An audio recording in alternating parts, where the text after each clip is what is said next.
Hello everyone, आज का हमारा टॉपिक है स्ट्रक्चर ऑफ किडनी। ठीक है, तो आज हम पढ़ेंगे कि हमारे किडनी के कितने लेयर्स होते हैं। ठीक है, हमको पता है कि जो हमारी किडनी होती है ना, उसकी 3 लेयर होती है। सबसे बाहर होता है आउटर कॉर्टेक्स, इनर में मेड्यूला, और देन हमारे होते हैं रीनल साइनसेस। ठीक है, तो एक एक करके हम तीनों लेयर को देखते हैं। ये वाला जो रीजन है हमारा, इसको हम लोग क्या बोलते हैं, कॉर्टेक्स बोलते हैं। ठीक है, और ये कॉर्टेक्स जो है, ये वाला हमारा कॉर्टेक्स वाला रीजन है, और ये कॉर्टेक्स वाला रीजन ना हमारे मेड्यूला वाले रीजन में थोड़ा थोड़ा एम्बेडेड होता है, जिसको हम लोग क्या बोलते हैं, कॉलम्स ऑफ बर्टिन बोलते हैं। ठीक है, देन हम आ जाते हैं मेड्यूला वाले रीजन पे। ये वाला जो रीजन है, ये हमारा मेड्यूला रीजन है, जिसमें जो है ना हमारे मेड्यूलरी पिरामिड्स होते हैं। ये जो हमको नज़र आ रहे हैं, ये होते हैं मेड्यूलरी पिरामिड्स। अब आपको ये मेड्यूलरी पिरामिड जो है ना, एक ट्रायंगुलर शेप में नज़र आ रहा होगा।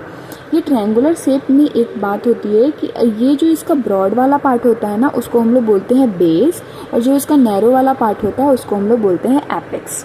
ठीक है, अब हमारा ये जो एपेक्स है, वो जहाँ पे खुलता है ना, उसको हम लोग बोलते हैं माइनर कैलिक्स। क्या बोलते हैं इसको, माइनर कैलिक्स। तो हमारा माइनर कैलिक्स में खुलते हैं ये, और 2-3 माइनर कैलिक्स मिलके क्या बनाते हैं, हमारे मेजर कैलिक्स बनाते हैं।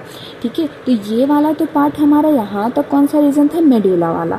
फिर ये जो आपको येलो वाला रीजन जहाँ से नज़र आ रहा है ना, ये हमारा है रीनल साइनसेस।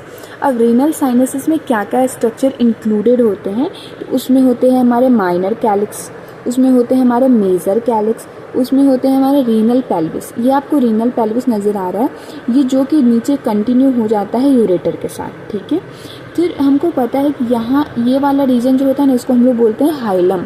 हाइलम क्या होता है, जिसके थ्रू हमारे जो रीनल आर्टरी है वो अंदर आती है। ये रीनल आर्टरी है, हमारी रीनल आर्टरी अंदर आती है, रीनल वेन्स बाहर जाते हैं, हमारी यूरेट्रा बाहर जाती है। तो ये वाला स्ट्रक्चर है ना, ये किडनी का स्ट्रक्चर है हमारा। आई होप आपको ये क्लियर हुआ होगा। Thank you so much.